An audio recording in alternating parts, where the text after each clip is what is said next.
চতুর্দিক থেকে একের পর এক শিশু নির্যাতনের খবর আসছে। নির্যাতন শব্দটা ব্যবহার করছে এই কারণেই যে শব্দটা পাশবিক, যে শব্দটা ব্যবহার করা উচিত সেই শব্দটা যতটা কম ব্যবহার করা যায় ততটাই মঙ্গল। কারণ শিশু এতটাই সেন্সিটিভ একটা ব্যাপার, মানে ওই নরপিশাচদের সেই জ্ঞান না থাকলেও আমাদের সেই জ্ঞান থাকা উচিত। মিরপুরে, ঢাকার মিরপুরে শিশু রামিসার সঙ্গে যে অমানবিক মানে ঘটনা ঘটানো হয়েছে, তাকে নির্যাতন করার পরে তার মানে মস্তক বিচ্ছিন্ন করার ঘটনাও দেখেছি। সেই রোমহর্ষক ইতিহাসের অন্যতম মানে ট্র্যাজেডি এটা বাংলাদেশের বলা যায়। সেই ঘটনার বিচার খুব দ্রুত শুরু হবে এরকম মানে আশ্বাস প্রধানমন্ত্রী দিয়েছিলেন, স্বরাষ্ট্রমন্ত্রী দিয়েছিলেন। স্বরাষ্ট্রমন্ত্রী বলেছিলেন 1 সপ্তাহের মধ্যে এই বিচার সম্পন্ন হবে, যদিও সেটা বাস্তবিক অর্থে সম্ভব নয় হয়তো। এবার আইনমন্ত্রী স্পেসিফিকলি জানিয়েছেন এই বিচারের কার্যক্রম নিয়ে। আইনমন্ত্রী যখন এই বিচারের কার্যক্রম নিয়ে কথা বলছেন তখন সেটাকে নিয়ে অনেক আলাপ চতুর্দিকে। আইনমন্ত্রী এবং প্রাসঙ্গিক এই যে শিশুদের উপরে নির্যাতন কেন বেড়ে যাচ্ছে সেই ব্যাপারগুলো নিয়ে অনেক বেশি আলোচনা হচ্ছে। সেগুলো আলোচনা করে বোঝার চেষ্টা করব যে আমরা কতটা সভ্য হতে পেরেছি। যারা রাজনীতি করি কিংবা রাজনীতির সঙ্গে সম্পৃক্ত তারা প্রকৃত অর্থে সভ্য হতে পেরেছি, নাকি দলকানা রাজনীতি করেই যাচ্ছি, সত্যটা বুঝতে চাইছি না। থাকবেন পলিটিক্স টিভির নিয়মিত আয়োজনে।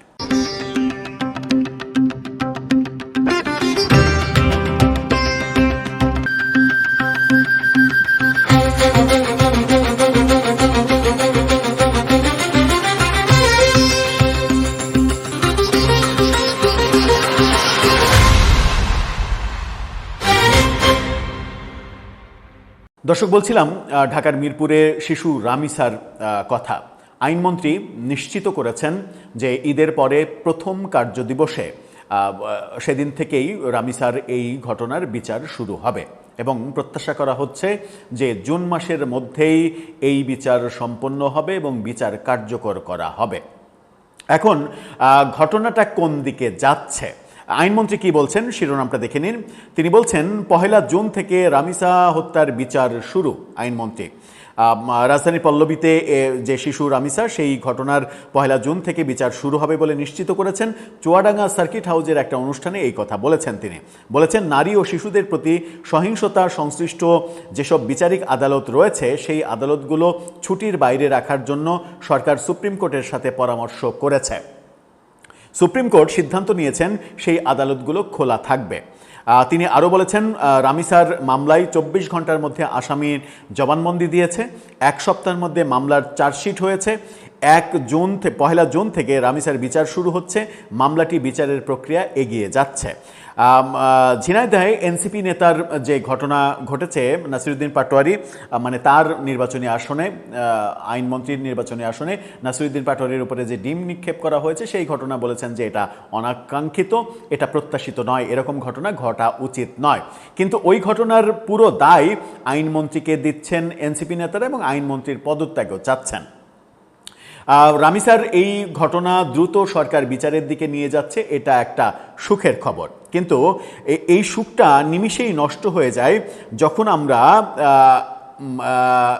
এই আলোচনাগুলো দেখি। যেমন ভয়েস বাংলার একটা ফটোকার্ড আপনারা দেখুন, সেখানে আমজনতা দলের আমতারেক তিনি যে বলছেন তার একটা কমেন্ট নিয়ে এই ফটোকার্ডটা তৈরি হয়েছে। বলছেন আইনমন্ত্রী দেখে যা আইসে রে তোর বাপেরা। প্রথমত এসব স্লোগান যারা দেয় তারা বেয়াদব। এই বেয়াদবির উদ্বোধন করেছে হাদি। তিনি সরাসরি বলছেন, অর্থাৎ মানে ঝিনাইদহের এই ঘটনাতে আইনমন্ত্রীকে নিয়ে এরকম স্লোগান এনসিপির নেতারা দিয়েছেন যে আইনমন্ত্রী দেখে যা আইসেরে তোর বাপেরা, এরকম অভিযোগ তারেক রহমান করেছেন। তিনি বলছেন যে এই স্লোগান যারা দেন তারা বেয়াদব এবং সেই বেয়াদবের জনক হচ্ছে ওসমান হাদি, যে ওই যে শাউমাউ নিয়ে আলোচিত হয়েছিলেন এবং তার পক্ষে প্রচুর বয়ান তৈরি করার মানুষও আমরা দেখছি। এবং মজার ব্যাপার হচ্ছে যে রামিসার এই ঘটনা ঘটার পরে এবং আশেপাশে বহু ঘটনা, শুধু নারী শিশু না, মাদ্রাসাগুলোতে যে বলাৎকারের ঘটনা একের পর এক আমরা দেখছি, সেই ঘটনার পরিপ্রেক্ষিতে পরিপ্রেক্ষিতে সমাজে এই আলোচনা শুরু হয়েছে যে এই দেশের জেনজিরা কিংবা একটা প্রজন্ম যখন ওসমান হাদিকে আদর্শ মনে করে, যে ওসমান হাদি ভাইরাল হয়েছে সাউমাউ ছিঁড়ে দেওয়ার কথা বলে, নারীর মানে যৌনাঙ্গ নিয়ে এই ধরনের উত্তেজক কথাবার্তা, গালাগালি, এবং গালাগালিকে একটা শিল্পের পর্যায়ে যে নিয়ে গেছেন, তাকে মানে দেবতা জ্ঞান করার যে প্রয়াস, এবং সেই প্রয়াসটা শুধুমাত্র জেনজিদের ক্ষেত্রে যে প্রযোজ্য তা নয়। আমরা দেখছি যে বিএনপি করা এরকম প্রচুর লোক রয়েছে, এমনকি মিডিয়া কর্মী অনেককে দেখা যাচ্ছে যে ওসমান হাদি মানে তার গালাগালি, এই গালাগালির যারা সমালোচনা করছেন তাদের 14 গোষ্ঠী উদ্ধার করে দিচ্ছেন। ওসমান হাদির ব্যাপারটা সমাজে প্রভাব বিস্তার করছে, যে সমাজে ওইটাকে আদর্শ হিসেবে মানা হয় সেই সমাজে ধর্ষণ, বালাৎকার এগুলো ঘটবেই, এই কথা যারা বলছেন তাদের 14 গোষ্ঠী উদ্ধার করা হচ্ছে ফ্যাসিস্টের দোসর বলে। যেমন অভিনেত্রী তারিন জাহান, তিনি একটি মন্তব্য করেছেন বলে ছড়িয়ে দেওয়া হয়েছে সামাজিক যোগাযোগ মাধ্যমে একটা ফটোকার্ড। সেই ফটোকার্ডটা দেখে নিন। সেখানে তার বক্তব্য হিসেবে যেটা দেয়া হচ্ছে, এবং উপরে ওই সাউমাউ হাদির ছবি সহ ওই ডায়লগটাও আছে, সেখানে তারিন বলছেন, যে রাষ্ট্র নারীর যৌনাঙ্গ ছিঁড়ে ফেলার স্লোগানদাতাকে জাতীয় বীর বানায়, সেই রাষ্ট্রে ধর্ষণ ও বালাৎকার স্বাভাবিক।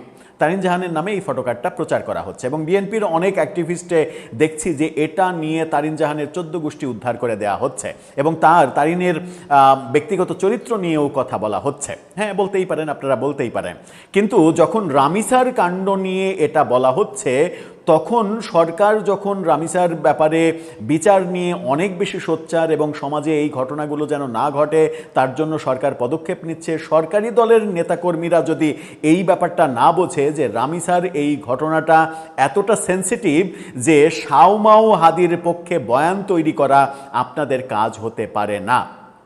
তারিন তার পলিটিক্যাল সমস্যাও রয়েছে, অভিযোগ রয়েছে তিনি যখন যে দল এসেছে তখন সেই দলের হতে চেয়েছেন। এর আগে তাকে বিএনপি ঘেঁষা আমরা দেখেছি বিএনপির আমলে, তারপরে আওয়ামী লীগের আমলে আওয়ামী লীগ হয়ে যেতে দেখেছি। এই ব্যাপারগুলো অবশ্যই সমালোচনার যোগ্য, সমালোচনা যেগুলো করা মানে উচিত করা, মানে সুশীল ভাষায় যেগুলো সমালোচনা করা যায় সেগুলো অবশ্যই করবেন। কিন্তু যখন আপনি একটা যৌক্তিক এই বক্তব্যটা তারিনের হোক আর না হোক, এই বক্তব্যটা অনেকটা যৌক্তিক, আমি বলছি না যে এই বক্তব্যটা হবে, কিন্তু এই বক্তব্য যদি কেউ দেয় তাহলে তো সেই বক্তব্যটা অযৌক্তিক না যে আপনি একজনকে পীর সাহেব মনে করবেন, যে পীর সাহেবের মুখের ল্যাঙ্গুয়েজই হচ্ছে নারীর যৌনাঙ্গ ছিঁড়ে ফেলার ল্যাঙ্গুয়েজ, এবং সেই ল্যাঙ্গুয়েজে আপনারা স্লোগান দেবেন বিভিন্ন সভা সমাবেশে, মিটিংয়ে, মিছিলে, সেইগুলো যখন আদর্শ হয়ে দাঁড়াবে সমাজে, তখন সেই সমাজ বিকৃত রুচির অনেক কিছু ধারণ করবে এবং সেই সমাজে বিকৃত রুচির অনেক কিছু হবে, এটাই স্বাভাবিক। এই বক্তব্যে দোষ কোত্থেকে হবে? সব মিলে মানে যদি তাই হয়, মানে এই যে মানে এই যে ন্যারেটিভ, এই ন্যারেটিভ যদি মনে করেন যে বিএনপির নেতারা এই ন্যারেটিভের পক্ষে মানে বিপক্ষে গিয়ে ওসমান হাদিকে একটা মহান হিসেবে প্রতিষ্ঠিত করার এক ধরনের টেন্ডার নিয়েছেন আপনারা, তাহলে আপনারা এখানেও চুপ থাকেন যে আপনাদের আইনমন্ত্রীকে নিয়ে এই যে মিছিল করছে, স্লোগান দেওয়া হচ্ছে, আইনমন্ত্রী দেখে যা আইসেরে তোর বাপেরা। তো বিএনপি ক্ষমতায় থাকা অবস্থাতেই আইনমন্ত্রীকে বলছেন তোর বাপ আমি, তোর বাপেরা এরা, দেখে যা, আইসে দেখে যা। এই ল্যাঙ্গুয়েজ আপনাদের তাহলে সহ্য করতে হবে। সুতরাং গালাগালি আপনাদের উপরে বর্ষিত হলে সেটা সহ্য করতে হবে। ব্যারিস্টার ফুয়াদ তো ওপেন বলেই দিয়েছেন, প্রধানমন্ত্রীকে গালাগালি করা যাবে, প্রধানমন্ত্রীকে ভুয়া বলা যাবে, প্রধানমন্ত্রীর উপরে ডিম ছোড়া যাবে, টমেটো ছোড়া যাবে, আদা ছোড়া যাবে, আলু ছোড়া যাবে, এগুলো তার অধিকার এবং এটা ছোড়া দিতে হবে। এই বক্তব্য যখন ব্যারিস্টার ফুয়াদরা প্রকাশ্যে বলছেন, তখন তো আপনাদের মিনিমাম লজ্জা বোধ কাজ করা উচিত যে আপনারা কাদের পক্ষে ন্যারেটিভ তৈরি করছেন, যারা ওপেনলি বলছেন যে প্রধানমন্ত্রীকে ডিম মারা জায়েজ। দর্শক, আপনার মতামত জানিয়ে লিখতে পারেন আমাদের কমেন্ট বক্সে।